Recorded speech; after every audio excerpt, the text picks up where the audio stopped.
Good evening. Welcome to City Council meeting for September 28th, 2021. We continue under guidelines for anyone in attendance in this room to properly wear a mask, whether they have received vaccinations or not. I encourage everyone to obtain accurate information on the readily available vaccines that have been proven to be safe and effective so we can resume normal activities. Items listed on the agenda may be taken out of order. 2 or more agenda items for consideration may be combined, and any item on the agenda may be removed or related discussion may be delayed at any time. The agenda has been properly posted. Councilmember Matt Fox is not in attendance this evening. All other members are present in council. Is Pastor Downs present?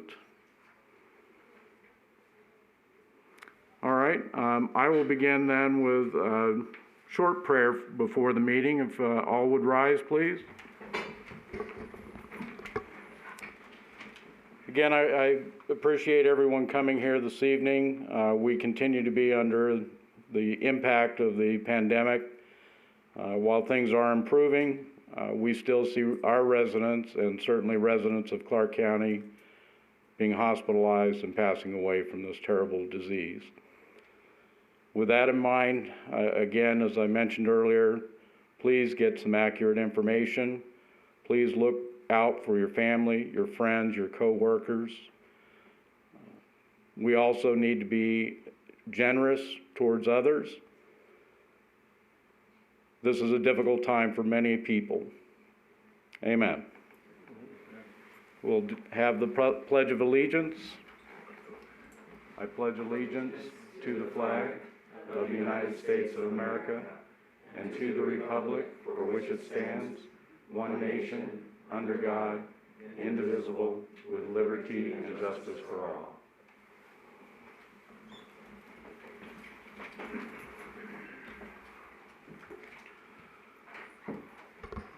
Madam City Clerk, were there any public announcements? No announcements. Thank you. We will begin with the administration of the oath of office to Police Officer Brian Eby.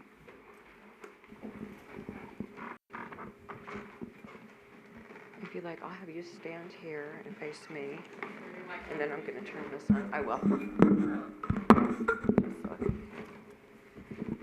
If you'd raise your right hand, please. Do you, Brian Eby, solemnly swear that you will support, protect, and defend the Constitution and government of the United States and the Constitution and government of the state of Nevada against all enemies, whether domestic or foreign, and that you will bear true faith, allegiance, and loyalty to the same, any ordinance, resolution, or law of any state notwithstanding, and that you will perform well and faithfully all the duties of police officer of Boulder City, Nevada, on which you are about to enter, so help you God, under the pains and penalties of perjury. I do. Thank you. Congratulations and Thank welcome.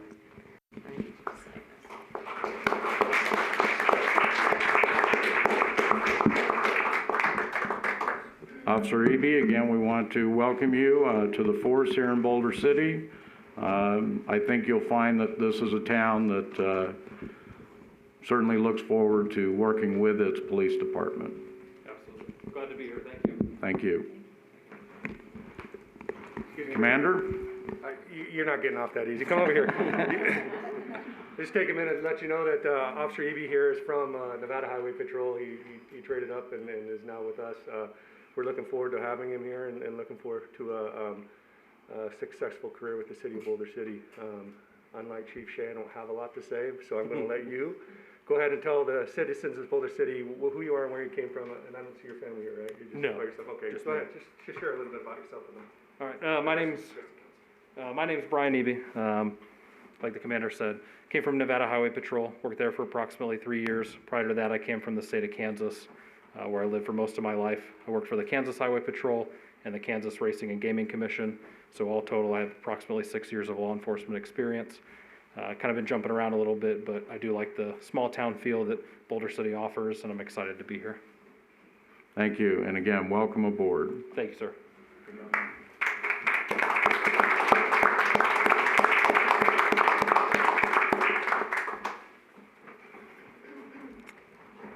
will begin with our initial public comment period.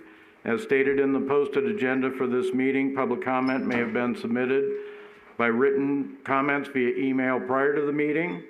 We will also have a period for anyone to call in. Is there anyone present in chambers that would like to speak on an item on the agenda? Please come forward, state your name for the record.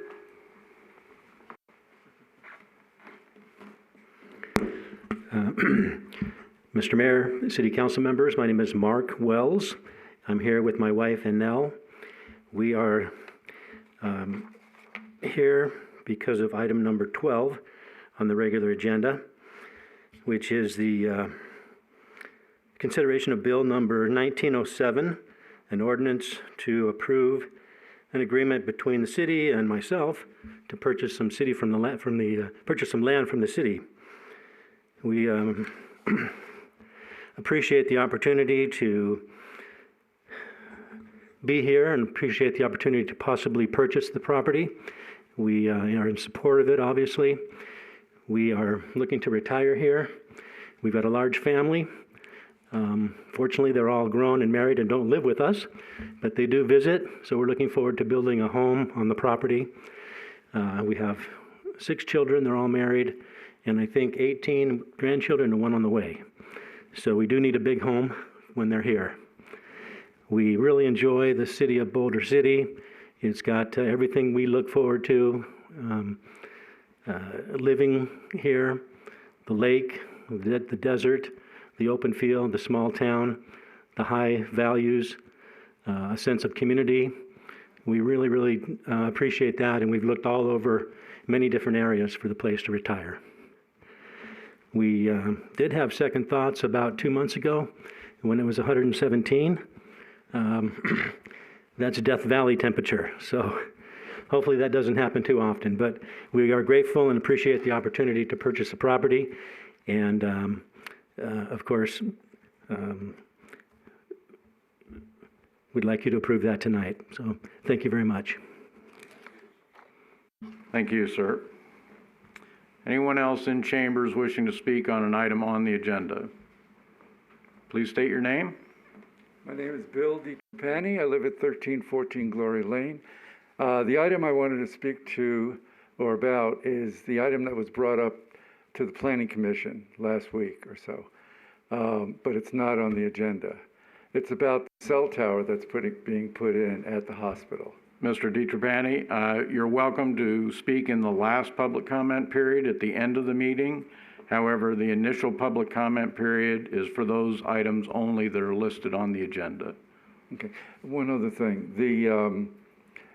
Doesn't it have to be approved by the council after the Planning Commission approves certain things? Again, I would have to refer to city staff. That's not my understanding. But again, you're welcome to speak at the final public comment period. Thank you. Thank you. Anyone else in chambers that would like to speak on an item on the agenda?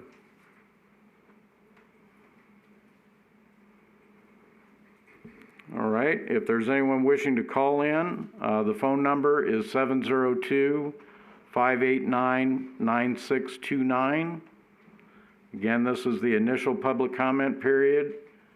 The phone number 702-589-9629.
Again, this is the initial public comment period. Anyone wishing to speak on an item on the agenda, the phone number is 702-589-9629.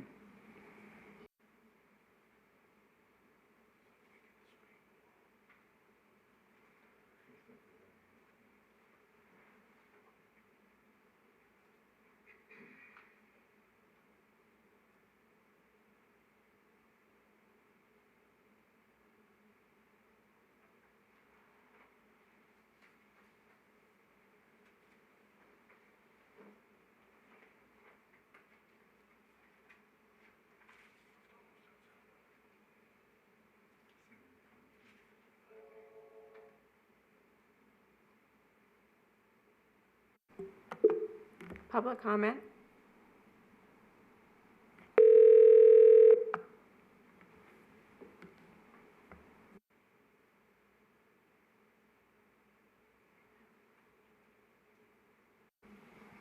Madam City Clerk, were there any email comments received for the initial public comment period? Not for the initial. Thank you. Again, this is the initial public comment period. The phone number is 702-589-9629.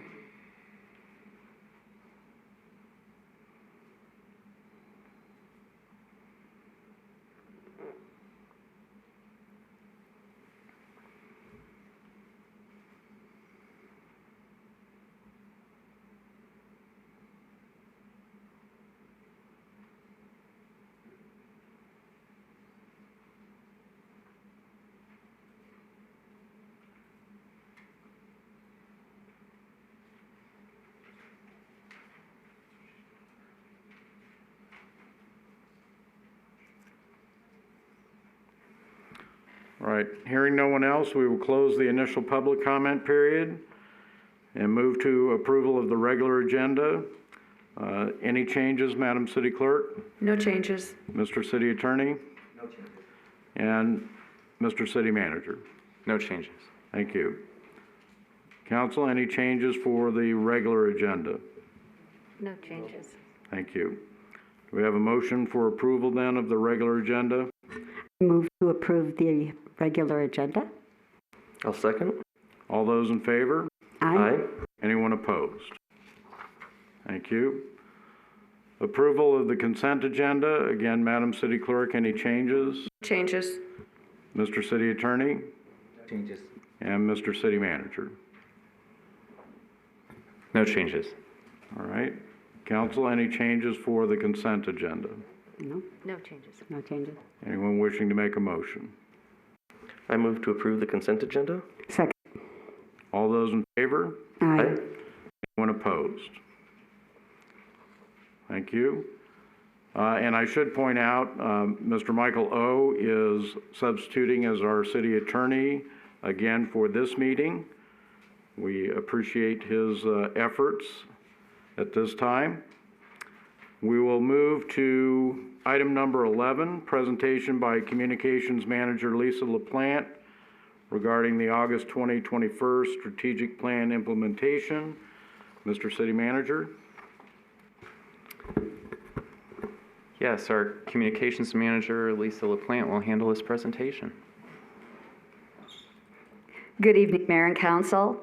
As you know, every quarter I update you on the city's strategic plan and its accompanying implementation action plan. As a refresher, the plan came about in 2018. Management partners, an organization with more than 25 years of government consulting experience, helped us with that. The city issued a couple of surveys. One was for residents, one for employees. And then staff engaged with the public in 4 different workshops.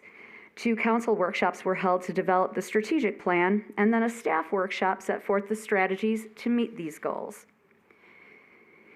On November 29th, 2018, council members reaffirmed the city's vision. What's important about this is that we took a look at our vision, our mission, and our core values. The vision statement is a statement of what city leaders intend the city to be in the future. It is the city of Boulder City is committed to preserving its status as a small town with a small town charm, historical heritage, and unique identity, while proactively addressing our needs and enhancing our quality of life. We also reaffirmed our mission statement, which was the City of Boulder City's mission is to deliver outstanding services to enhance the quality of life within our community, our economic vitality, and safety of those who reside, work in, visit, or travel through our community. And then finally, our core values. These are also very important to all of us as it kind of guides our principles throughout all of the things that we do and the policies that we create. We're looking at core values including accessible, caring, and responsible customer service, fiscal responsibility, integrity, professional excellence, transparent communication, and openness to innovation and technology. So the strategic plan itself had 5 goals that overarched the entire process. We are over halfway done with those. Tonight we're going to take a look, in addition to accomplishments, where we are and how many items we have left to achieve. So this will be a little bit different than the previous ones because I'll actually be giving you a few different benchmarks of where we are as opposed to just all of the great stuff that I think staff has done so far. So we're going to start with the first goal, achieve prudent financial stewardship. There were 7 strategies in all. There are 7 strategies that we have so far completed, so we just need those to remain stable. 3 strategies still need completion. Those could actually close out by the end of the year. In strategy 2, diversify revenue sources through greater use of grants, self-sustaining funds, and leases. It's important to note that it wasn't quite in the first part of this process, but 2 weeks ago we did receive those Track 350 RFPs. That would actually help close out this strategy too. We received grants also from Safe Key Scholarships for the Dan Leach Memorial Fund and the San Diego Gas and Electric Company. And the Youth Sports Program received funds from local businesses and San Diego Gas and Electric. Strategy 5, support nonprofit and volunteer groups. The city once again partnered with the Nonprofit Jamboree Committee and a host of other local nonprofits for the 4th of July Jamboree celebration, which was a complete success. And then strategy 10, we are still working on. I mentioned it last time. We did receive council direction for a classification and compensation study on August 10th. So we are moving forward with that. And hopefully by the time we get to the next implementation action plan update, we'll have some details for that. The next goal, invest in infrastructure. Strategies 1, 2, and 3 need to continue to be updated annually. On strategy 4, inventory and prepare a life cycle cost analyst to guide the efficient replacement or rehabilitation of city assets and infrastructure. We are continuing to work on the VERF, the Vehicle and Equipment Replacement Fund, to support strategy 4 by guiding equipment and vehicle replacement for the city. And then on strategy 5, the comprehensive asset management plan, we are continuing to do budget forecasting for FY23 for the City Council and Utility Advisory Committee. Goal 3, manage growth and development.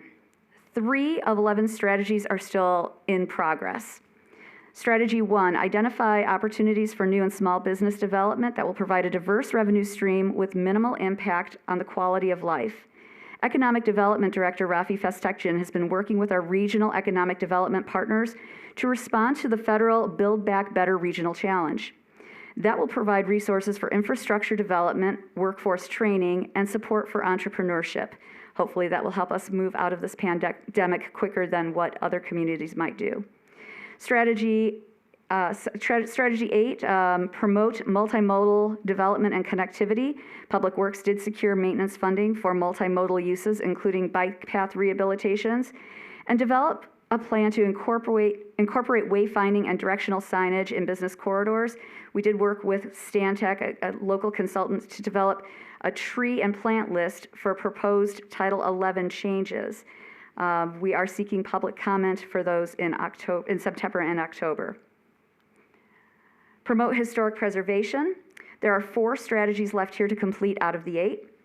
On strategy 3, explore adding new historic preservation districts. On strategy 4, amend existing codes to achieve historic preservation goals. And strategy 6, identify financial incentives to promote historic preservation.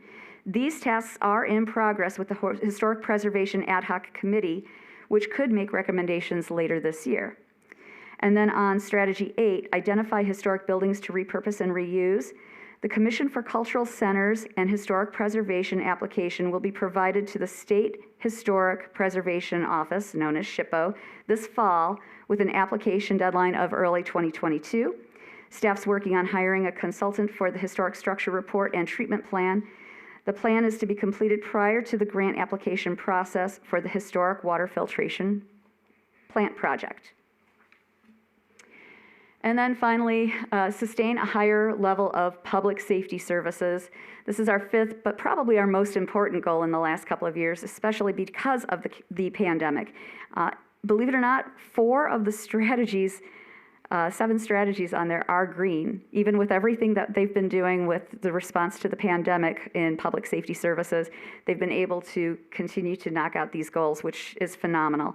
Strategy 1, recruit and retain highly trained public safety staff. Well, we just saw tonight Officer Eby being sworn in, which is a great benefit to us because he comes to us with the experience that he does. The fire department most recently finished a cadet academy.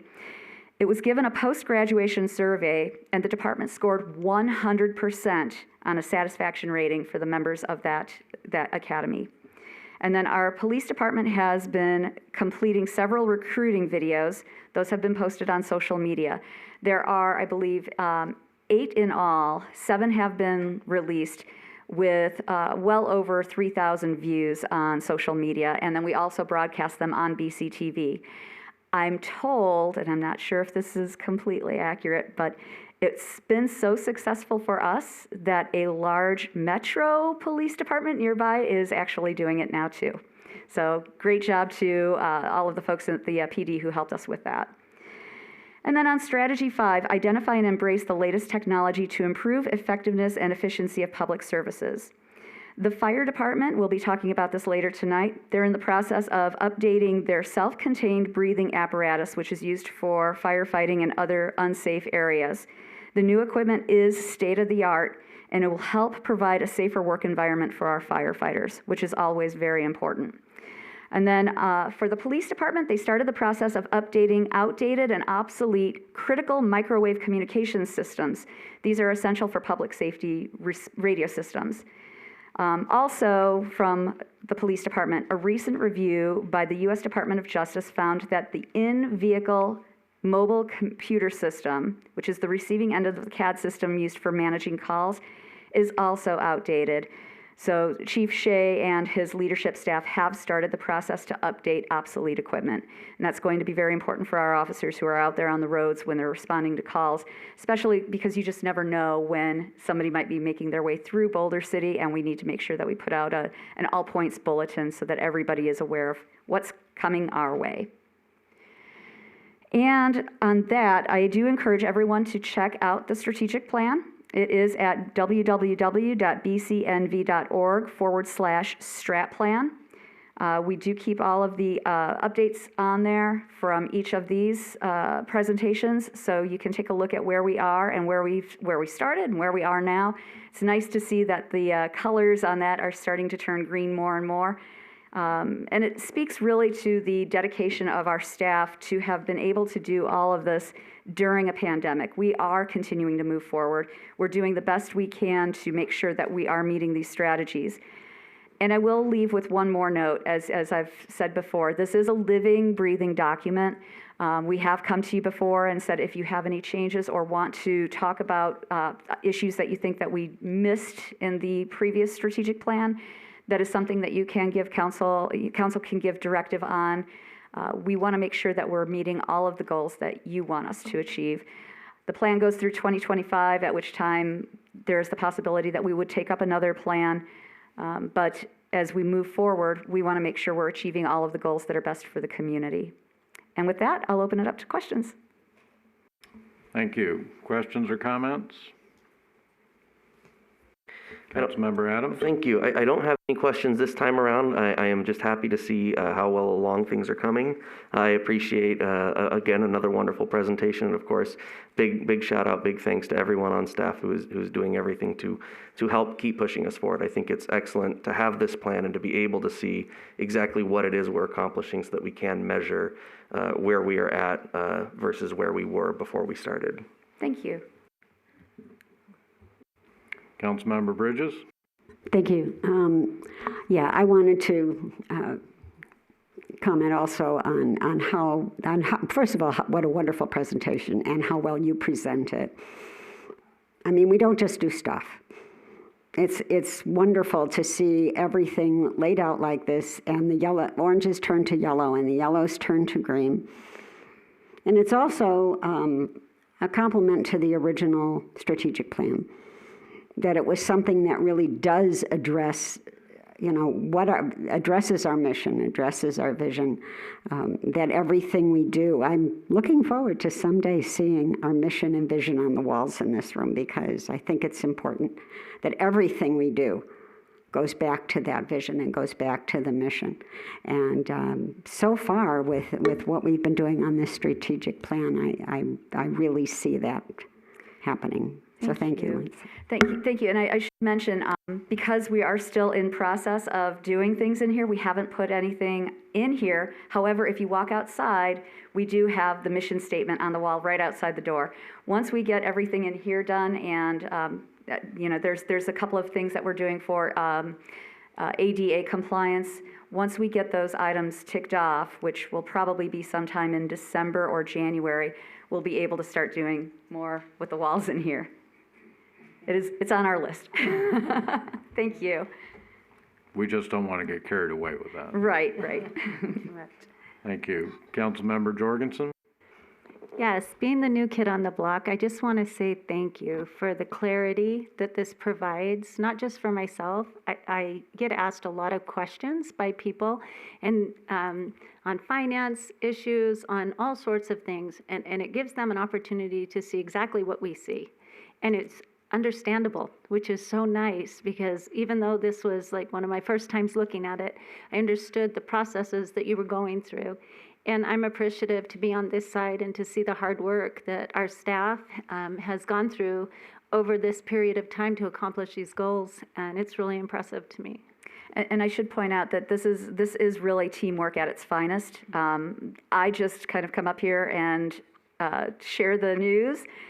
They're the ones who help me put this together every 3 months and provide the information, and then they're the ones that live and breathe this every day themselves. I just get the opportunity to be the bearer of good news. So I do have to say we have a wonderful leadership staff here that really does a great job getting the word out. Thank you. There is one item on there that is shown as having been put on hold in 2019 regarding the development of educational campaign about the many historic artifacts in Boulder City, and there are several other items listed there. Every time we think that we see improvements in the pandemic, the virus comes back to prove us wrong. I did hear today, we discussed earlier, that we are now have crossed the 70% threshold for Nevada for people to have gotten at least one shot of the vaccine. I do think as staff has been doing an excellent job of, we may need to take a look at these things and see if we can plan for restarting some of the things that dealt with the public, or where we were looking for additional input from the public. I know one of the things that staff is working on right now, we're going to have to do something about the amount of water we use, and we're looking for input from the public for that. Those types of things, I know we're not at a point where we can do it, but I think we may be approaching the point in time where we can start planning to do it anyway. Well, and a couple of things about that. It was sad timing, because we had just started the process of talking to the public and held our first meeting on working towards the historic preservation plan. And it was a week after that that I think the world pretty much stopped. We have continuously been looking at ways of collecting information, collecting opinions, trying to make things as user-friendly as possible, and trying to continue to get that input. And something that is not on here, but I will share with you today, we are starting a new campaign to have the city manager kind of speak to the community through video. And his very first TEDer Talks, is what we're calling it, was today. We'll be launching that next week, and it did focus on water conservation. We are all very well aware when we drive by Lake Mead, the urgency that there is to make sure that we're doing what we can. And so that was the focus of his first TEDer Talk today. So be looking for that next week on our YouTube station as well as on our other social media platforms. Thank you. And I won't say there's anything good that's come out of the pandemic, because whatever it is has been offset. But we certainly have learned how to use some of the technical means that are available. How many Zoom meetings are we on each week that, were never a thought in the past. We're able to live stream our council meetings and other committee meetings, have call-ins from our residents. So there are some tools in our toolkit now that weren't well developed before. I appreciate the work that you and the rest of the staff have done on that. Again, let's get the pandemic behind us and move on. I couldn't agree with you more. But thank you very much. And Thank you. Thanks to all of the staff for the work they've been doing through this period. Well, thank you all. Have a good night. Thank you. Next item, number 12, possible action, consideration of Bill 1907. Mr. City Manager. Yes, Diane Pelletier, our Finance Director, will handle this item. Good evening, Mayor and City Council.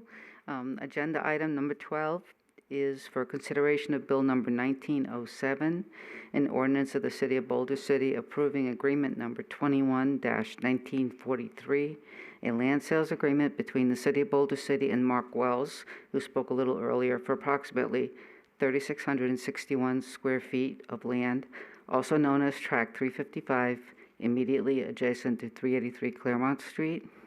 So Mr. Wells filed a request to purchase the land, and City Council authorized the appraisal to be conducted on January 12, 2021. The average of the two appraisals for the request to purchase is $36,500, and the city has prepared the appropriate paperwork for this transaction, the sales agreement. And the Wells will be paying $45,486, which consists of the land sales price of $36,500, appraisals of $4,000, and the parcel map of $4,800, and real estate transfer tax of $186. And we will be happy to answer any questions you may have. Thank you. Questions or comments? Anyone wishing to make a motion on Bill 1907? Councilmember Bridges? Yes, thank you. I'd like to make a motion to accept Bill number 1907. I'll second that. All those in favor? Aye. Anyone opposed? Thank you, Ms. Pelletier. And Mr. and Mrs. Wells. Item number 13, for possible action, Resolution 7349. Mr. City Manager. Yes, Fire Chief Will Gray will be presenting this item. Good evening, Mayor and Council. Resolution number 7349 is a resolution of the City Council approving the creation of an emergency medical service subscription program known as Boulder City Cares. As we've discussed, we provide the only EMS transport out of the city. Our transport fees range from $275 to $1,200, depending on the severity of the call.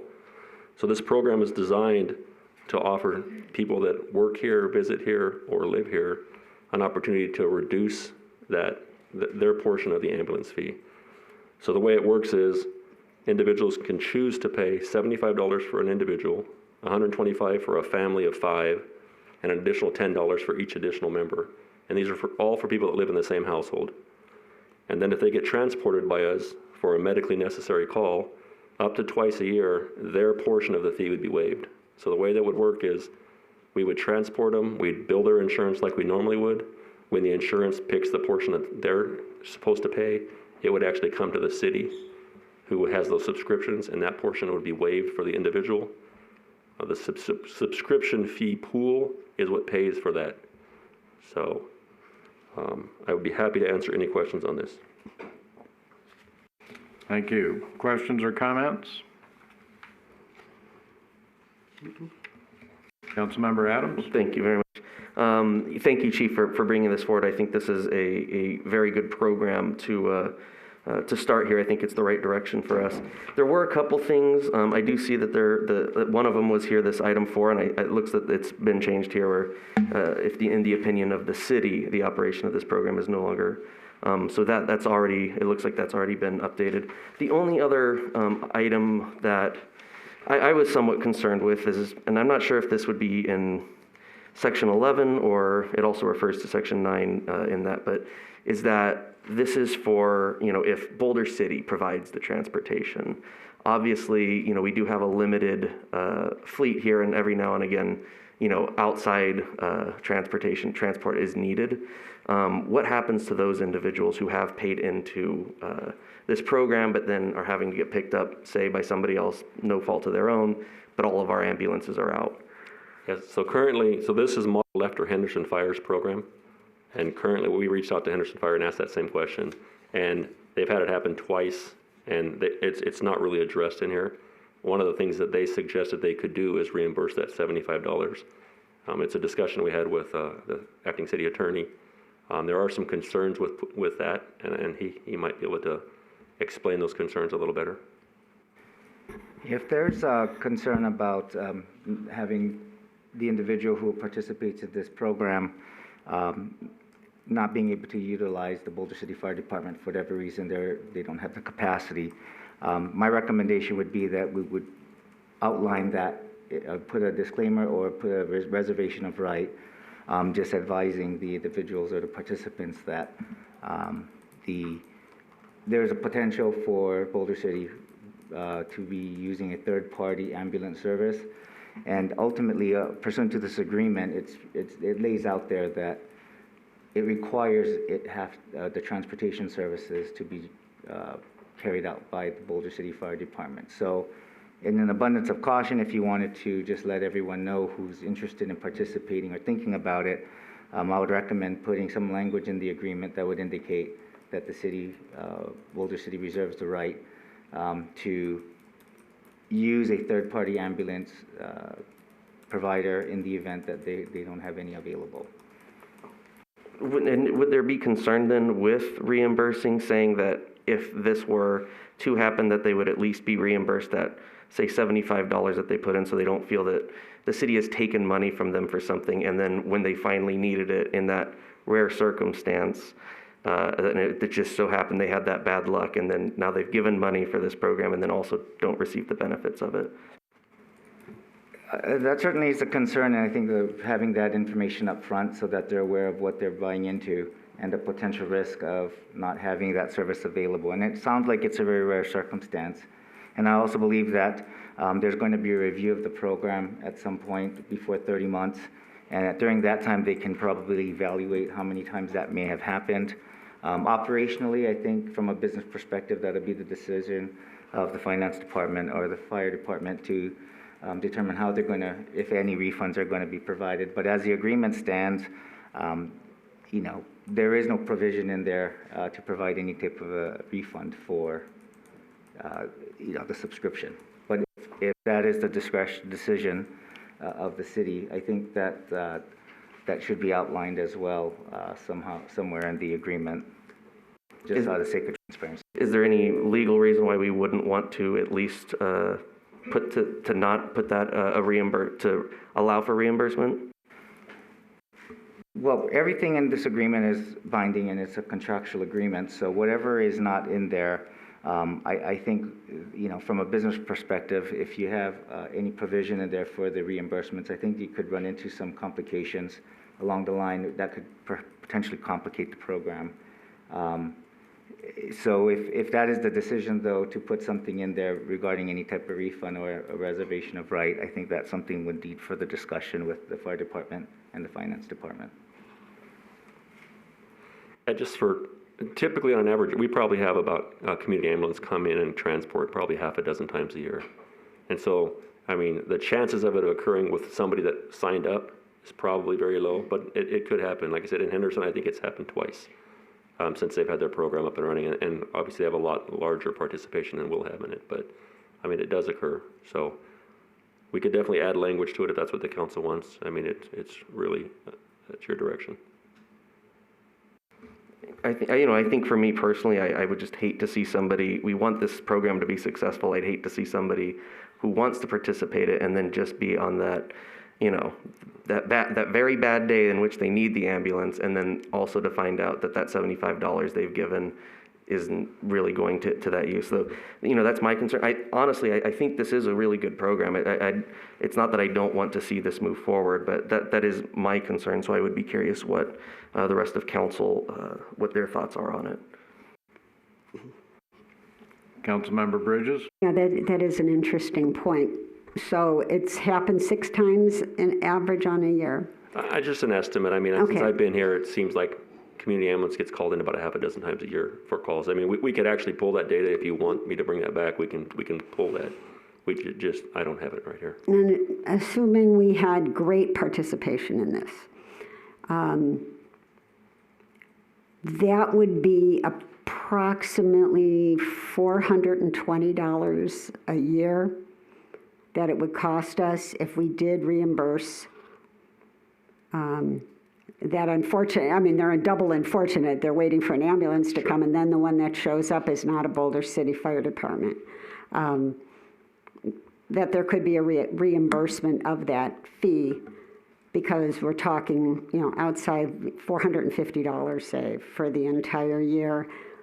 In that case, I mean, the likelihood is low, but it is something to consider because,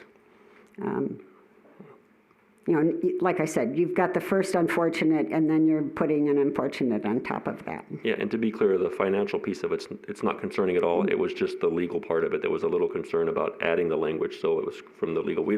The $450 wouldn't be the concern at all. Mm-hmm. It's just a matter of, does that create a legal issue? And for that, I don't know. That's why we lean on the attorney.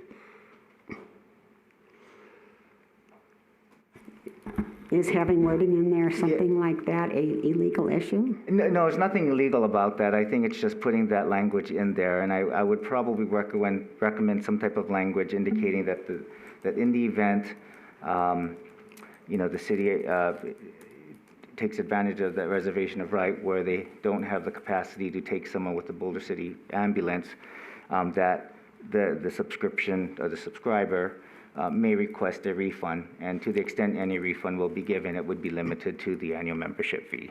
Yeah, I think that would be reasonable. Councilmember Jorgensen? Yeah, it looks like that's a little loophole, just a possibility of a loophole. So to put something in the contract like that and cover that, I think would be wise for us as a city at large. So I would also think that would be good.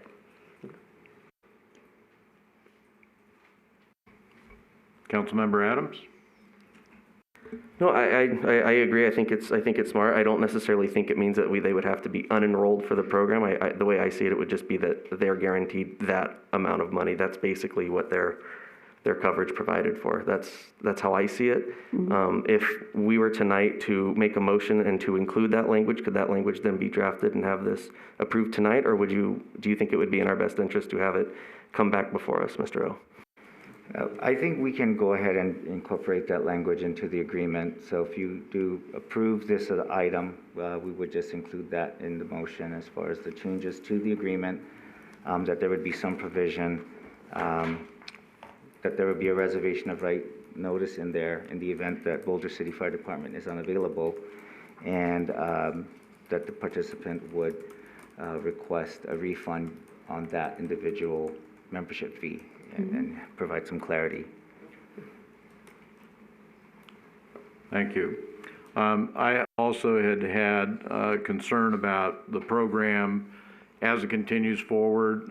Many people now, I would say, I think that the United States overall is up around 70, 80% insured somehow, Medicaid, Medicare, private insurance, that we need to have some time period where this program would be re-examined to see what benefits that it has provided.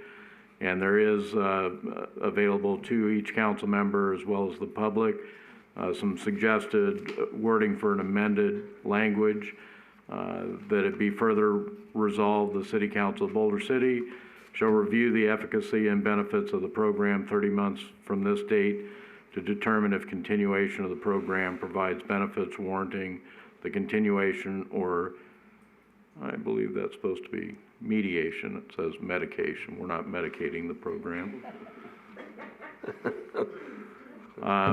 But again, I think it's important that we do take a look at programs like this to see whether they are producing the benefits that we have.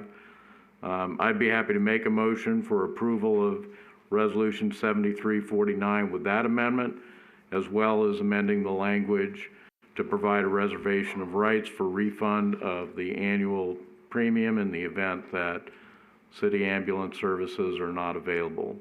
Second. Mr. O, do you believe that's sufficient for the motion?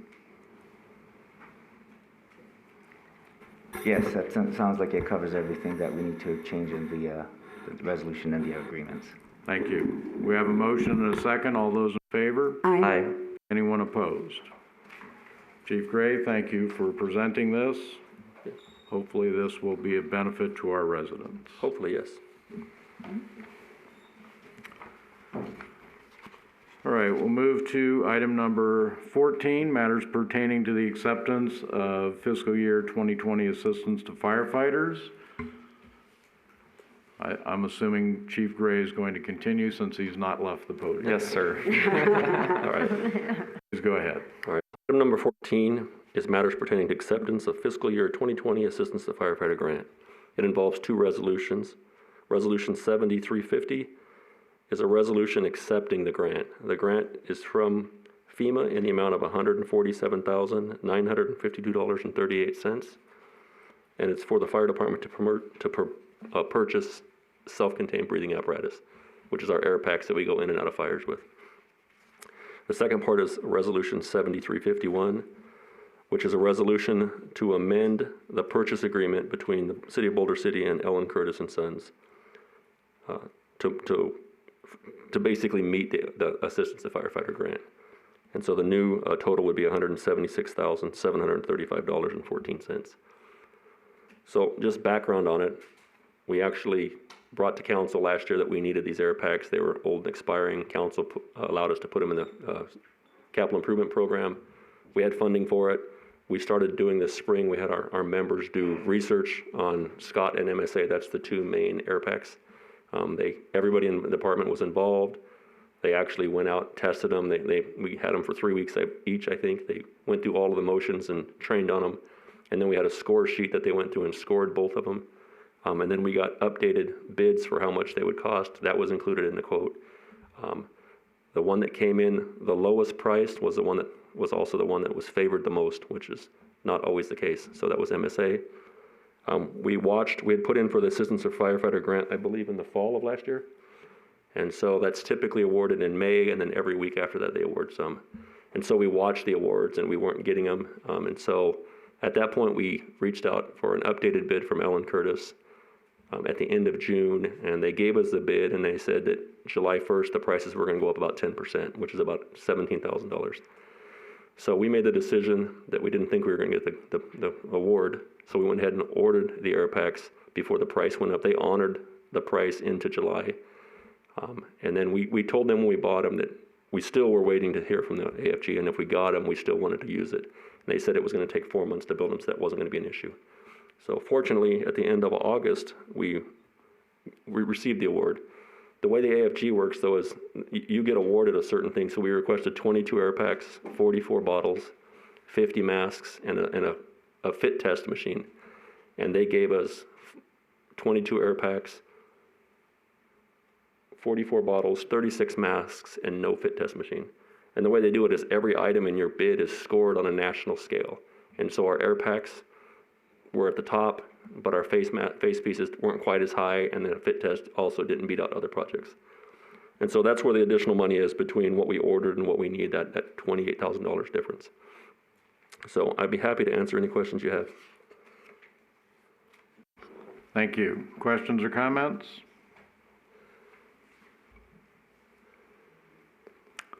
Chief, I would just say, this type, and I know that Deputy Chief Cheshire also has worked on this, reaching out for these grants, even though we had budgeted for these items, those are funds now that can be used for other programs. So I appreciate the work on, following through for the grant programs. We also know that our representative, Susie Lee in Washington, was helping this process. That's always good to get our congressional delegations' assistance as well on these. Any other questions or comments? All right, we have two resolutions. I'll move for approval of 7350, which is the acceptance of the grant. I'll second. All those in favor? Aye. Aye. Anyone opposed?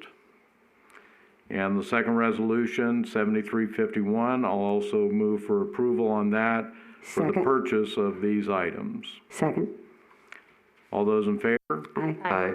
Anyone opposed? Again, Chief, thank you and everyone else who worked on this. Yeah, thank you for your support.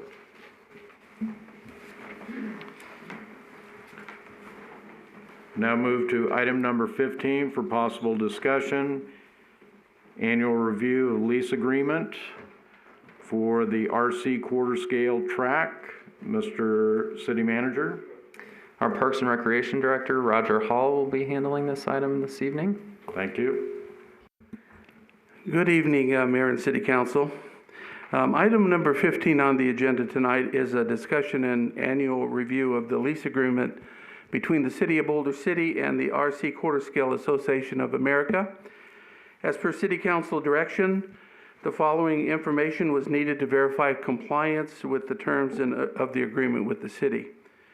They were to provide the following report on the legal status of the nonprofit entity, income and expense statement of the nonprofit entity for the prior 12 months, the schedule of events held over the prior 12 months, and a proof of insurance, including any additional coverage that may have taken place or events during the 12-month period. All of the requested items have been provided to the city and are enclosed in the staff report.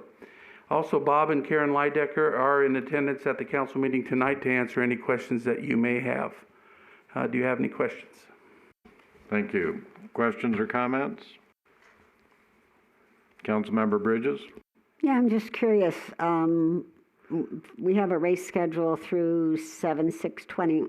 I know we're talking about last year in the P&L statement. Just curious, does business seem to be picking up on the track? I'm sure you were greatly affected, and I realize that your expenses tend to be fixed expenses that are, whether you have one car out there or 50. Correct, yes. Whether there's more demand for it, just out of curiosity, really. I'm sorry, could you repeat that, please? Just in terms of whether there has been increased demand to use your track, whether more people are signing up for the races as opposed to last year during when everything was shut down. Oh, Yes, it's picking up slowly, but, people are still afraid to gather around, but we have picked up quite a bit between last year. Still a struggle, but every race is more and more people attend, so it's growing again. Okay, good. Glad to hear it. Anyone else? I want to thank you for, again, presenting the information in the way that you do. You've helped to clarify quite a bit about the operations out there at this track on city property. I noticed too in the schedule of events that, it's been a tough year. We know that for everyone. Do you see an expectation of increasing the number of events, or are we still at a point where you're just going to have to wait and see? We plan on increasing some as the pandemic gets better. We plan on, doing more and more club races, plus point races, so yes. And, sometimes things come in and out of favor. This track was started many years ago, more than 2 decades ago. Do you still see the interest from people in racing these type of quarter-scale cars? Absolutely. Like I said, the pandemic really took a toll on everybody for years, and when money's tight, the first thing to go is a toy. So it's getting better, and more and more people are being interested. We had a race, some practice a couple of days ago, and we had quite a few new spectators that wanted to look into it. Well, that's great. Okay, again, I really do appreciate the clarity of the information that you've been presenting. I had some questions, and it may have just been my inability to read it, but the reporting seems to be very clear. It doesn't look like you're in the black, but hopefully things will improve on that count. We hope so. All right. Thank you very much. We thank you for giving us the opportunity. Thank you. Thank you.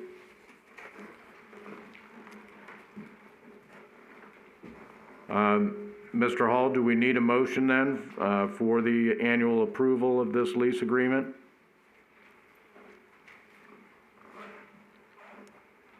Let's see, I'm sorry. Is this for possible action, discussion, and annual review of the lease agreement? So, that might be a legal question. Item number 15. Yeah, it does say possible action, but that doesn't require a motion unless there's something you wanted to direct staff to work on, reference the release. I believe the only motion I would make then in this regard is that we continue at least one more year for the annual review of this lease agreement with the requirements that we've had for the schedule, the insurance, the profit and loss statement. Anyone wishing to second that? Second. All those in favor? Aye. Aye. Anyone opposed? Again, thank you, Mr. and Mrs. Leidecker. I appreciate the information on this. Item number 16, quarterly report from the city manager, Mr. Tedder. Good evening, Mr. Mayor and council members. So in the employment agreement between me and the city, it states that I shall report the use of any paid vacation on a quarterly basis. So this is that first report. I'm here to report that I've used 5 hours of leave, and we'll continue these reports. The next one will be the first meeting in December, and I'm here for any questions. Thank you. Questions or comments? All right. We will look for the next report in December. Great. And that will move us to item 17, your monthly city manager report. There's nothing unusual to report this meeting. Thank you. Any questions or comments? All right. Thank you, sir. Thank you. That brings us to item number 18, our final public comment period. Public comment during this period is limited to 5 minutes for each speaker. The speakers may speak on any issue they choose. Is there anyone here in chambers wishing to speak?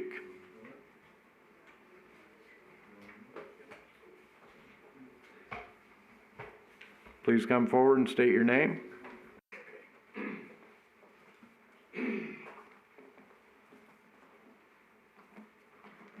My name is Russell Nixon. I live at 1312 Gloria Lane, Boulder City, right next to the hospital. I'd like to comment on the placing of this cell tower. that's supposedly going to be right behind my house. I don't know if anyone has made research into how lower the property values are going to be because of this, but I would like to violently object to putting it directly in that area. There should be some other place on the property, on the hotel, on the hospital area that it could be placed, or in another location entirely. There should be no reason that it would be in an area that's residential like that. Basically, I just don't like it. It's high, it's detracting from the property values and would drastically reduce my values of the house. Since I'm a property owner, I think I should be able to voice my negative comments. Thank you. Welcome.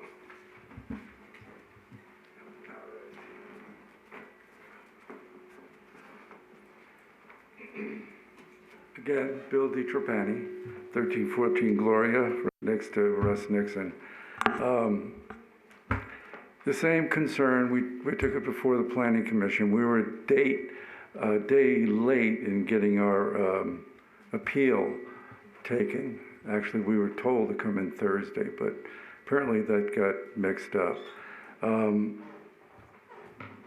live in a single-story house, and one of the reasons why I took that single-story house is because the low profile of the hospital, that we could still see to the west and see the mountains and sunsets and so on.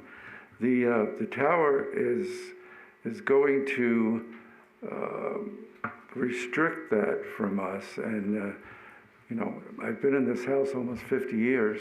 They were built in 1973, and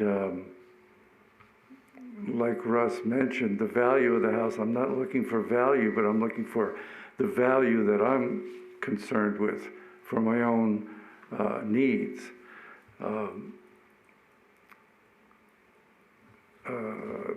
Now, one of the other items is the potential hazards associated with radiation and other possible health issues. Really don't know. We haven't been educated. The people from T-Mobile, I believe it was, were there the other day, and they had no idea of the effects to the people. They didn't even have an idea of who in the area would be affected by the tower being put in. I guess I'm one of the only people that's concerned about this, although there are probably 100 homes in the area designated to receive notice that this is going to take place. You know, like I mentioned, the aesthetics of it is probably the worst part. The hospital is nice. It's got desert colors. It's got low profile, like I mentioned, and it's not an eyesore. This thing would make that whole area an eyesore, and I don't agree with it. I like where I live. I don't plan on moving. I'm an elderly. I like to keep things the way they are until, you know, my family has to break up or health reasons and whatever. Who's going to pay for the tower? And the other thing is, it was mentioned that the manager or whatever he's called of the hospital, that they approved for the tower to be put in. They did not. We spoke to him last week, and he said he had nothing to do with it. So I need the city to look into that. That's pretty much it. I mean, I can't emphasize how much it's going to change, not our lives, but our view of the beautiful desert and sunsets. They mentioned at the meeting it could be put inside the hospital. I'm not sure if it's to benefit the hospital or the people in the area, but cell towers can pick up, I'm not sure exactly how far, but a lot further than the 40 feet it's going to be from the hospital location. So that should be looked into. People from T-Mobile had no answers at the Planning Commission. And my thoughts were, after items are approved by the planning commission, they have to be approved by the city council. Is there anything that you can comment on that? It depends on the type of item, and my understanding is this does not automatically go to city council. Wish we were told that. That's all I have. Thank you for your time. Thank you. Anyone else present that would like to speak in the final public comment period? All right, we will open up the phone line then. Anyone wishing to speak during this final public comment period, the phone number is 702-589-9629.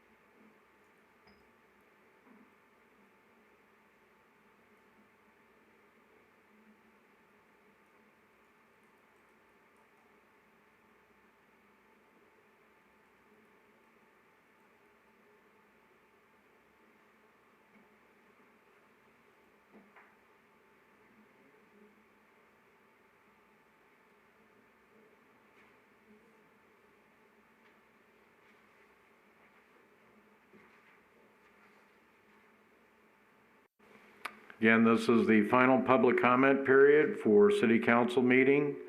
The phone number is 702-589-9629.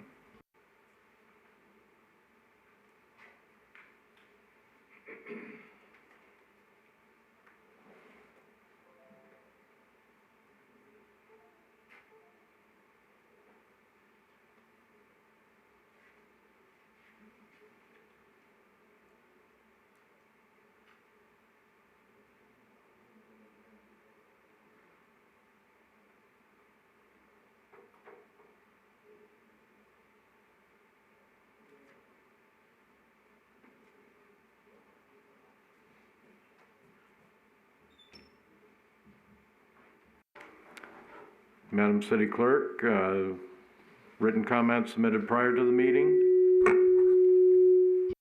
I do have one written comment here that was sent to my email, so I'll read it. Thank you. Last Wednesday, I became very ill and called my daughter to summon an ambulance. Within minutes, they arrived at my home at the same time as my family. The crew was so professional, well-equipped, and reassuring that it made me feel like part of their family. Some of the team recognized me as a former council member. I felt proud to have been part of voting for the needs of the fire department while on council. Hearing Chief Gray's report at the last council meeting reflected the department's accomplishments over the past year and all during COVID. I want to emphasize to the public how important our fire department is to Boulder City and encourage those in need to call for help. I was transported to the Boulder City Hospital and stayed for 4 days. The Boulder City Hospital is another facility that needs to be recognized. Within 2 hours, I was diagnosed with acute colitis and treatment started immediately.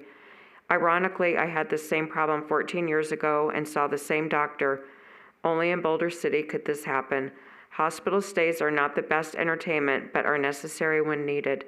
The hospital had only a few patients, and I felt safe knowing that I would have waited hours in a larger hospital and could have been exposed to COVID. Boulder City residents are blessed with both of these facilities, and sometimes we forget to give thanks for what Boulder City has to offer. There is no other city this size that comes close to what we have. A special thanks for all the text messages, phone calls, well wishes, and gifts I received from family and friends. Signed, former Councilmember Hoskins. Thank you. And we're glad to hear she's feeling better. Again, anyone wishing to call in for final public comment, the phone number is 702-589-9629.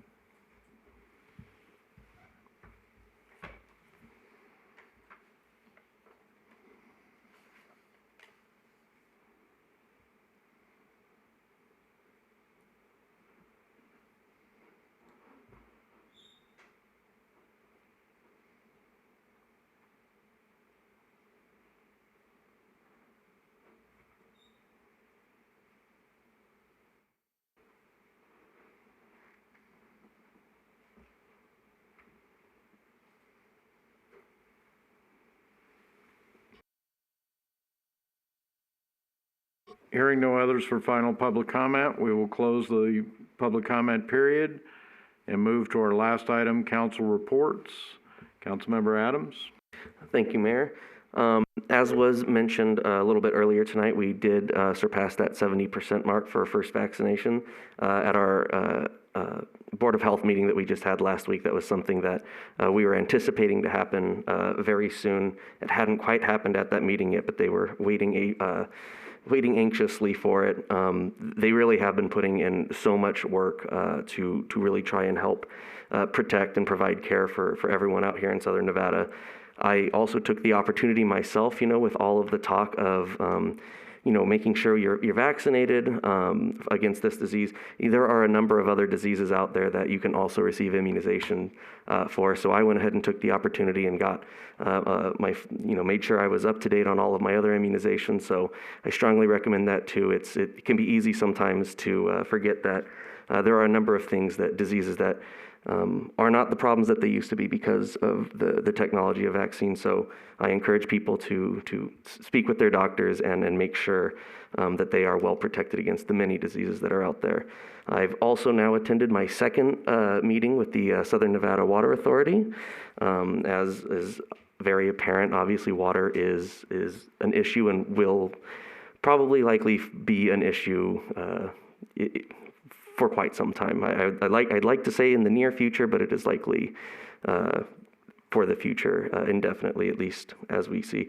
One of the good news, I shouldn't say it's good, but we all did see an increase in water usage over the last year, but Boulder City, among all of the increases of water usage, had the smallest increase in water usage, which, considering our size, shows just how little our increase was versus the rest of the valley's increase. So our conservative growth efforts and our conservation efforts are, I think they've been well worth it, and I think it does well for the situation that we are in now. Thank you. Councilmember Jorgensen. I just wanted to talk a little bit about community events that happen. We had the Worst Fest, and I know that they take the time to fund some really great programs as far as with the court system, and I know that we're grateful for that. And I also wanted to say that we have Art in the Park this weekend and encourage those who can to go out and enjoy that and help support the organizations that it helps fund. Thank you. Councilmember Bridges. Yeah, this evening I went to the Southern Nevada Regional Planning Coalition meeting. We've transferred over 3 more programs, population forecast, open space and trails, and regional SNS regional plan, that's Southern Nevada Strong. It looks like it's in the process of making a decision eventually to dissolve the SNRPC, which would require doing that during a legislative session, so it wouldn't happen until 2023. That is the one particular organization that meets on Tuesdays at 4 o'clock, which is why we haven't been able to make an earlier council time, maybe in 2023. The other is emergency aid, continues to be able to assist those in need with rent, utilities, and food. So nobody in this community should be evicted for not being able to pay rent as a result of an emergency or COVID, or have their utilities shut off or go hungry. And that's it. Thank you. Thank you. I had mentioned at the outset regarding vaccinations, it is great news that, we have at least 70% with at least one shot of the vaccine. News from the Convention and Visitors Authority, traffic into Las Vegas is increasing. That's a great sign, but I know 2 weeks ago, notice was received that the National Association of Broadcasters had canceled their show that would have been coming up in November. We're still in a predicament where we need another 10 to 20% of a population to get the vaccines. They're readily available. The fire department has already done their excellent work in getting those who are immune compromised, both at the Veterans Home and the Senior Center here in Boulder City, their booster shots. You know, again, we need to find ways out of this. Councilmember Jorgensen had mentioned Art in the Park this weekend, probably our premier event here in Boulder City. Again, we look forward to that, and for everybody keeping safe. And lastly, I'll say, on kind of a sad note, Friday is going to mark the 4th year since the Route 91 shooting in Las Vegas. So please keep a thought for those that were so affected by that tragedy. Thank you, and we are adjourned for this evening.